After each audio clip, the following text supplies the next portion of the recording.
Kedarkantha track जाना है, track के बारे में पूरी जानकारी ढूंढ रहे हैं तो आप एकदम सही वीडियो देख रहे हैं। बस वीडियो को पूरा ज़रूर देखना क्योंकि फील ऐसा आने वाला है कि आप केदारकंठा ट्रैक कर ही रहे हैं।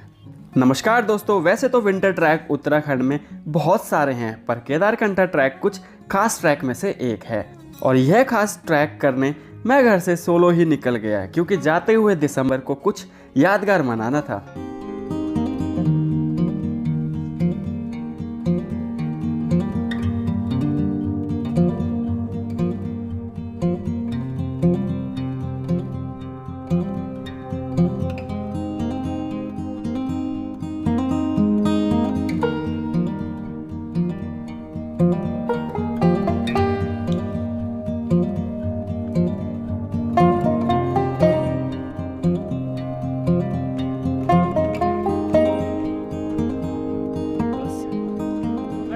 बेस कैंप केदारकंठा, जल्दी ब्रेकफास्ट।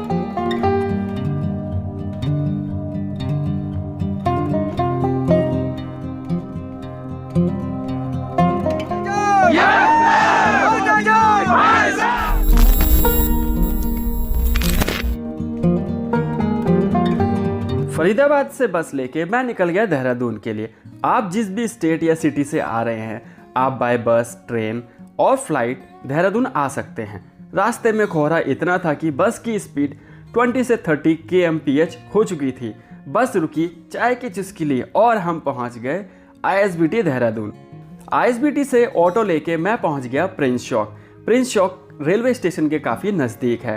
प्रिंस चौक एक वह रिपोर्टिंग प्लेस है जहाँ पे आप कहीं से भी आ रहे हैं, वहीं पे आपको सबको इकट्ठा होना होता है। यहाँ से केदारकंठा के लिए सभी एजेंसीज की बस या फिर टेम्पो ट्रैवलर चलती हैं। Kedarkantha track package day 1 start होता है प्रिंस चौक देहरादून से। सबकी गैदरिंग होने के बाद ब्रीफिंग होती है। ब्रीफिंग होने के बाद आप बस या फिर टेम्पो ट्रैवलर में बैठ के 7 से 8 बजे मॉर्निंग में निकल चलते हैं सांकरी के लिए, क्योंकि डे 1 का स्टे और डिनर हमारा इंतज़ार कर रहा होता है।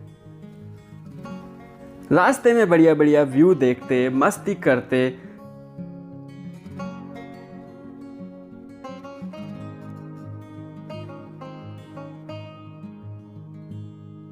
बस रुक जाती है आपके लंच के लिए। यहाँ लंच आपको अपने खुद के पैसों से करना होता है। ऑलरेडी हम बहुत ज़्यादा लेट हो चुके हैं। मुझे लगता है हम ना रात के 9 या 10 बजे सांकरी पहुँचने वाले हैं।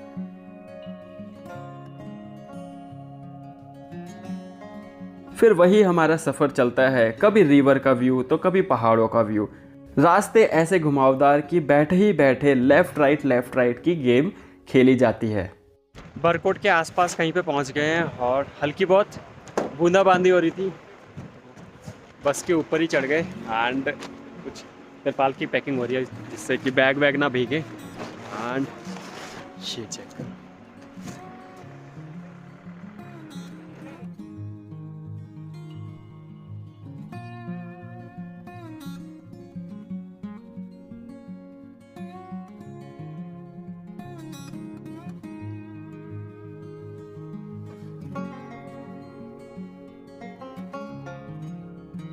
कब दिन से शाम और अंधेरा हो जाएगा पता ही नहीं चलेगा। बस के ब्रेक लगते हैं क्योंकि इट्स टी टाइम। यहाँ भी आपको खुद के पैसों से अपना जो भी आपको खाना है यहाँ पे आप लेंगे। यहाँ आपको ठंड का अच्छा वाला फील होने वाला है और आप पहुँच जाएंगे सांकरी, जहाँ आपका प्यारा सा वेलकम होगा एंड यहाँ आपकी ब्रीफिंग होगी जिसमें डे 2 ट्रैक के बारे में इम्पॉर्टेंट इन्फॉर्मेशन बताई जाएगी। उसके बाद आपका डिनर होगा। सो डे 1 एंड डिनर आज का कैसा लगा भाई?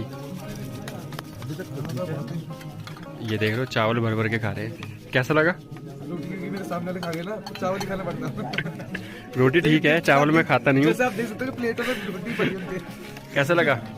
बढ़िया है। सबके प्लेट में चावल साफ कर दिया, रोटी तो साफ ही कर दी इन्होंने।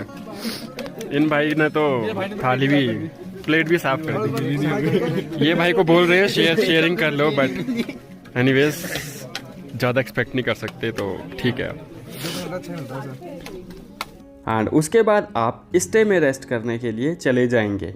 सांकरी आपका लास्ट डे होगा जहां आप अपने गैजेट्स को चार्ज कर पाएंगे, क्योंकि अगले कुछ दिनों के लिए आप no network and no electricity जाने वाले हैं। गुड मॉर्निंग, केदारकंठा ट्रैक का डे 2। मॉर्निंग का व्यू इतना प्यारा होगा कि व्यू से प्यार ही हो जाएगा, पर आप टैप वाटर से हेट करने लगोगे क्योंकि इतना ठंडा टैप वाटर का पानी होगा कि हाथ आपके बिल्कुल सुन्न हो जाएंगे। तो वॉशरूम जाना तो ऐसा लगेगा कि कोई वार करने जा रहे हैं। सब कुछ होने के बाद रेडी होंगे और उसके बाद आपका ब्रेकफास्ट इंतज़ार कर रहा है। इस वाले में कल हमने स्टे किया, ये ना वुडन का बना हुआ था।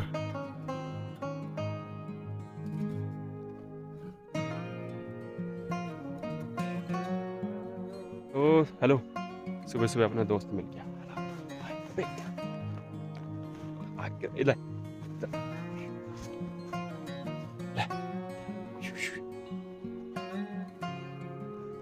मोस्ट इम्पॉर्टेंट, सांकरी रेंटल्स के लिए लास्ट प्लेस है जहां से आप अपने jackets, shoes, trek poles, gloves, torch सभी कुछ रेंट पे ले सकते हैं।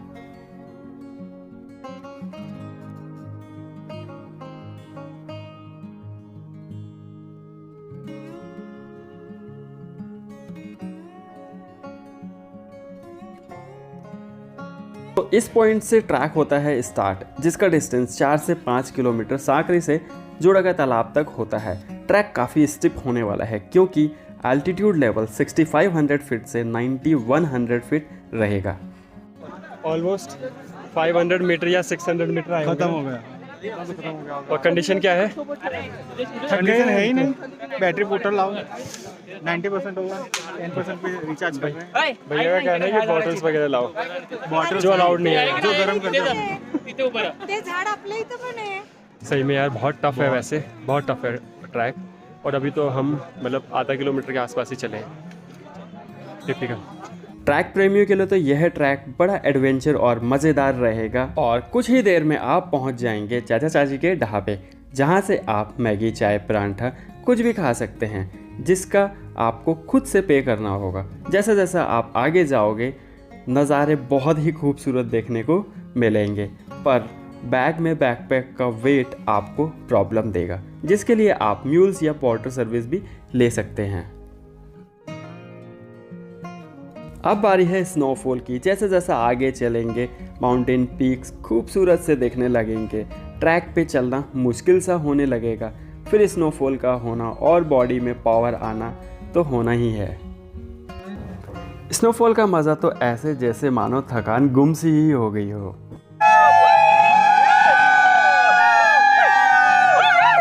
सो फाइनली पहुंच चुके हैं अभी जोड़ा की ताल पे, एंड ये हमारा आज का स्टे होने वाला है। और हम पहुंच जाते हैं अपनी डे 2 कैंप साइट पे, जो कि जोड़ा की तालाब में रहेगी। कुछ एजेंसीज तालाब के पास तो कुछ एजेंसी तालाब से पहले कैंप साइट लगाती हैं। हमारा स्टे कैंप साइट तो तालाब के जस्ट सामने ही था। यहाँ का सबसे बेस्ट व्यू है पूरी स्नो से कवर कैंप साइट, जो बहुत प्यारी लगती है। और ऊपर से स्नोफॉल का होना जैसे किस्मत में 4 चांद से लग गए हों। यहाँ से स्काई व्यू भी बहुत ही प्यारा दिखता है, उसको बिल्कुल भी मिस मत करना। जोड़ा के तालाब को फ्रोज़न लेक भी कहते हैं। यहाँ की कहानी महादेव जी से रिलेट करती है। तो जब भगवान जी समिट पे ना मेडिटेशन कर रहे थे, सो उनको ना एक उसके सामने एक गांव है, तो वहाँ से कोई बुल आता हुआ दिखा था, तो वो डिस्टर्ब हो गए थे। सो वो फिर नीचे की साइड आए थे, एंड जब वो यहाँ पे आए थे तो यहाँ पे उन्होंने अपना लाइक जूड़ा बोलते हैं, सो इसलिए यहाँ पे जूड़ा का नाम भी रखा है। सो जूड़ा उनका खुल गया था, कोई कहता है खुल गया था, कोई कहता है खोला था, बट उनके उस जूड़े से एक बूंद पानी का गिरा था, जो ये तालाब बन गया था। इसीलिए इस जगह का नाम जूड़ा का तालाब कहा जाता है। एंड आपको ना नज़ारे, स्नोफॉल हो रहा है अभी भी, वी आर लकी।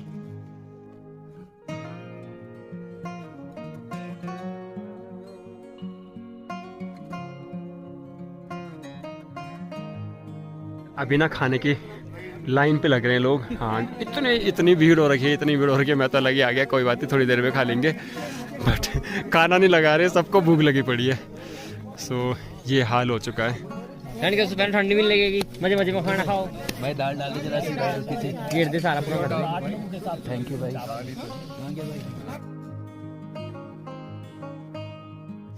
जो लाइफ चाहिए थी, फुल ऑन वो वाली लाइफ।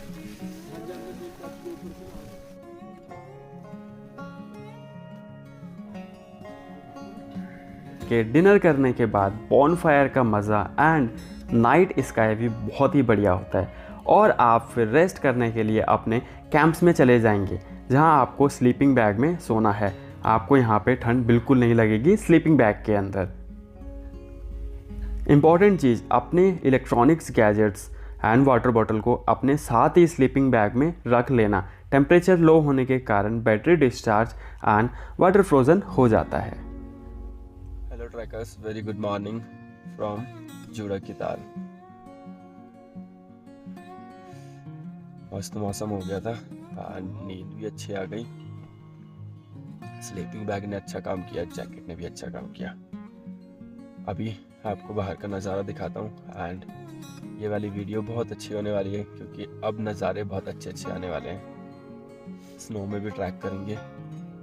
आज है डे 3। कैंप साइट से बाहर निकलते ही camp site and camp site का सराउंड पूरा स्नो से कवर हो चुका था क्योंकि रात में स्नोफॉल हुआ था। वैसे तो आपको यहाँ ड्राई टॉयलेट मिल जाते हैं, पर क्राउड ज़्यादा होने की वजह से हम जंगल में ही चले जाते हैं। अपने साथ toilet paper, wet tissue paper ज़रूर कैरी कर लेना क्योंकि यहाँ आपको ज़रूरत पड़ने वाली है।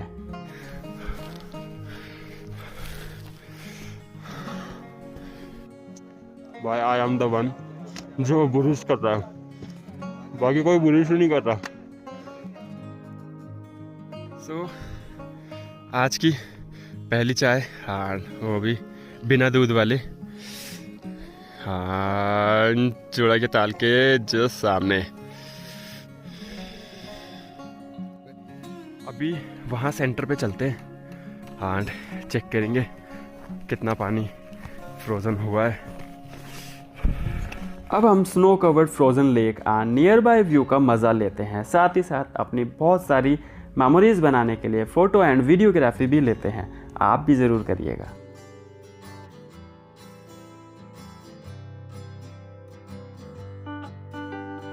ट्रैक लीड की अनाउंसमेंट होती है कि ब्रेकफास्ट करें, फिर हम जल्दी से जाते हैं और ब्रेकफास्ट करते हैं। पोहा एंड हलवा खा रहे हैं, उसके बाद हमारा ट्रैक स्टार्ट होगा।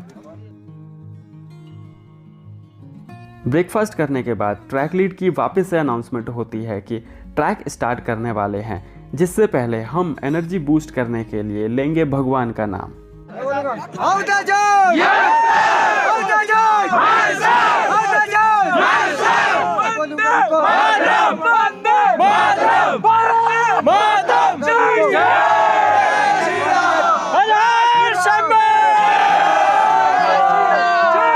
तो अभी जूड़ा के तालाब वाले कैंप को बाय बाय, एंड अभी रेडी हो चुके हैं निकलने के लिए।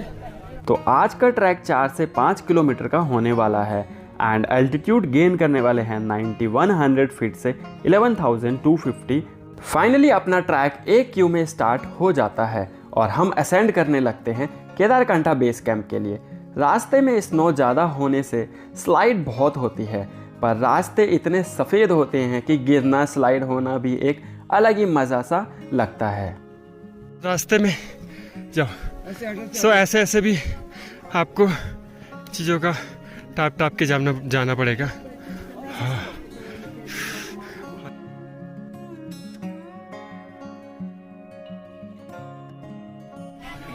कुछ टी स्टॉल्स एंड कुछ खाने पीने के लिए मिल जाएगा, so don't worry for food and so अभी हमें नेटवर्क वाले एरिया में जहाँ पे जियो का नेटवर्क आ रहा है, पर मेरा भी नहीं आया। जियो का नेटवर्क आ रहा है, वोडाफोन का नहीं आ रहा। वोडाफोन एयरटेल तो है ही नहीं, मेरा फ़ोन तो डाटा पहले से ही सिम वाला। समथिंग आपको जब आप जूड़ा के तालाब से आगे चलेंगे टूवर्ड्स बेस कैंप की साइड, सो अप्रॉक्स 800 मीटर के आसपास आपको ऊपर जाके टी स्टॉल के बाद ऊपर जाके आपको नेटवर्क वाला एरिया मिल जाएगा। कॉल्स वगैरह कर लेना। सब लगे हुए हैं कॉल्स करने में। पर नेटवर्क को बाय बाय बोल के हम अपना ट्रैक जारी करते हैं। जैसा ही आप केदारकंठा बेस कैंप पहुंचने लगेंगे, उससे पहले आपको स्वर्गरोहिणी, बंदरपूछ, काला नाग जैसे पीक्स दिखने लगते हैं।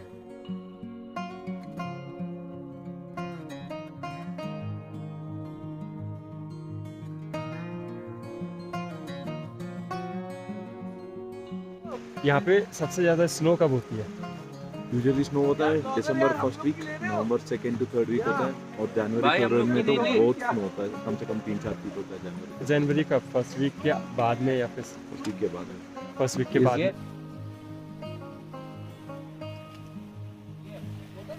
और फाइनली हम पहुंच जाते हैं कैंप साइट पे। लंच करते हैं। आज हम खाते हैं राजमा चावल।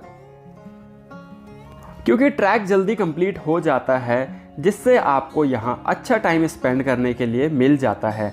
बट याद ये भी रखना है कि आपको जल्दी सोना है, क्योंकि नेक्स्ट डे आपको 2 से 3 बजे सुबह उठ के ट्रैक स्टार्ट करना होता है। बाकी यहाँ का लैंडस्केप आपको बहुत ही ब्यूटीफुल लगेगा। सामने दिखते हुए माउंटेन्स, पीक्स एंड स्नो में मस्ती। अंधेरा होते ही आपकी नेक्स्ट डे सबमिट के लिए ब्रीफिंग होगी एंड डिनर करके आप चल देंगे अपने कैंप साइट की तरफ सोने के लिए। वैसे आप रात में बोनफायर का मजा भी यहाँ ले सकते हैं।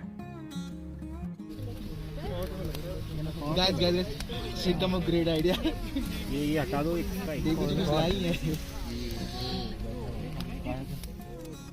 Hello travellers, very good morning. And time हो चुका है 2:30 बज चुका है आसपास, एंड ऑलमोस्ट रेडी हो चुके हैं निकलने के लिए ट्रैक के लिए।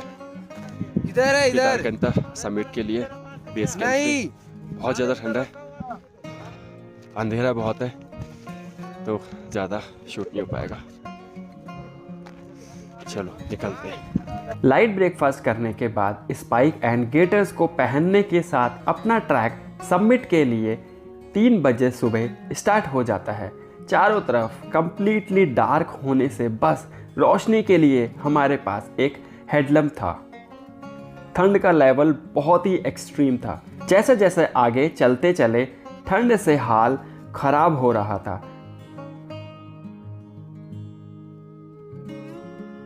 ट्रैक तो सबमिट करने के लिए बस 3 से 4 किलोमीटर का था, पर जो चढ़ाई थी बहुत ज़्यादा एक्सट्रीम स्टीप थी, क्योंकि 11,250 फीट से हम 12,500 फीट पे जा रहे थे। रास्ते में एक शॉप आती है जहां आप मैगी, चाय कुछ भी खा या पी सकते हैं वहां से। बट ठंड इतनी एक्सट्रीम होती है कि वहां पे आपका रुकने से बहुत बुरा हाल हो जाता है। जैसा जैसा आगे जा रहे थे रास्ते और भी ख़तरनाक होते जा रहे थे, पर कहते हैं ना, हार्ड क्लाइंब करने के बाद एक ब्यूटीफुल सा नज़ारा, व्यू दिखता है। हमें भी ब्यूटीफुल सा सनराइज़ देखना था, इसीलिए हम क्लाइंब कर रहे थे। Black and dark red colour का क्लाउड देखते ही मुझे डर सा लगने लगा। पता नहीं क्यों, शायद मैंने पहली बार ऐसा सनराइज देखा था। जैसे तैसे करके हम सबमिट तक पहुंच जाते हैं एंड सनराइज देखते ही दिल को ऐसा सुकून मिलता है मानो ये कोई मैं सपना देख रहा था।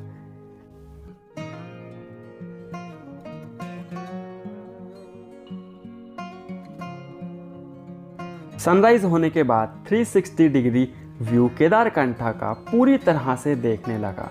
जहां देखो मुंह से बस एक ही वर्ड था, wow wow. 360 degree view, mountains and mountains ranges बहुत ही सिनेमैटिक सा फील दे रही थी।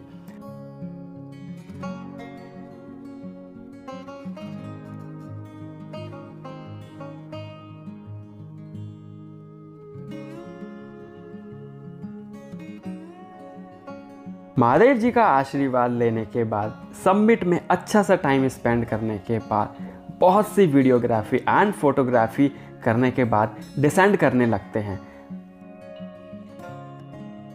ट्रैक डाउन करते समय रास्ते में एक महादेव जी का टेंपल आता है।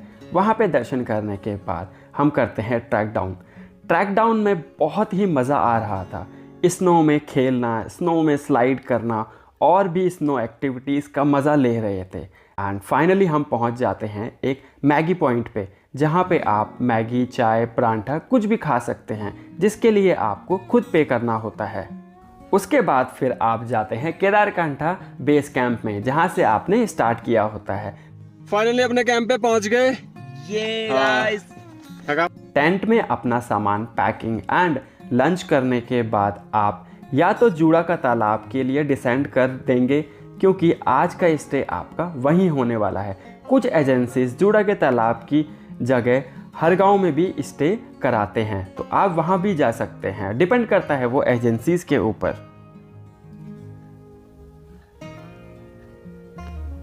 वैसे तो हमारा पैकेज 5 नाइट 6 डेज का था, बट हमारा ग्रुप ने डिसाइड किया कि हम सांकरी के लिए डिसेंड करते हैं एंड ओवरनाइट बस ड्राइव लेके मॉर्निंग में देहरादून पहुंच जाएंगे।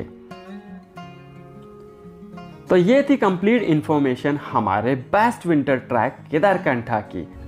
Best time for coming here is December to February for snow lover only. अगर आपका कोई भी डाउट्स हो तो कमेंट करके या फिर डायरेक्टली मुझे इंस्टाग्राम पे डीएम करके पूछ सकते हैं।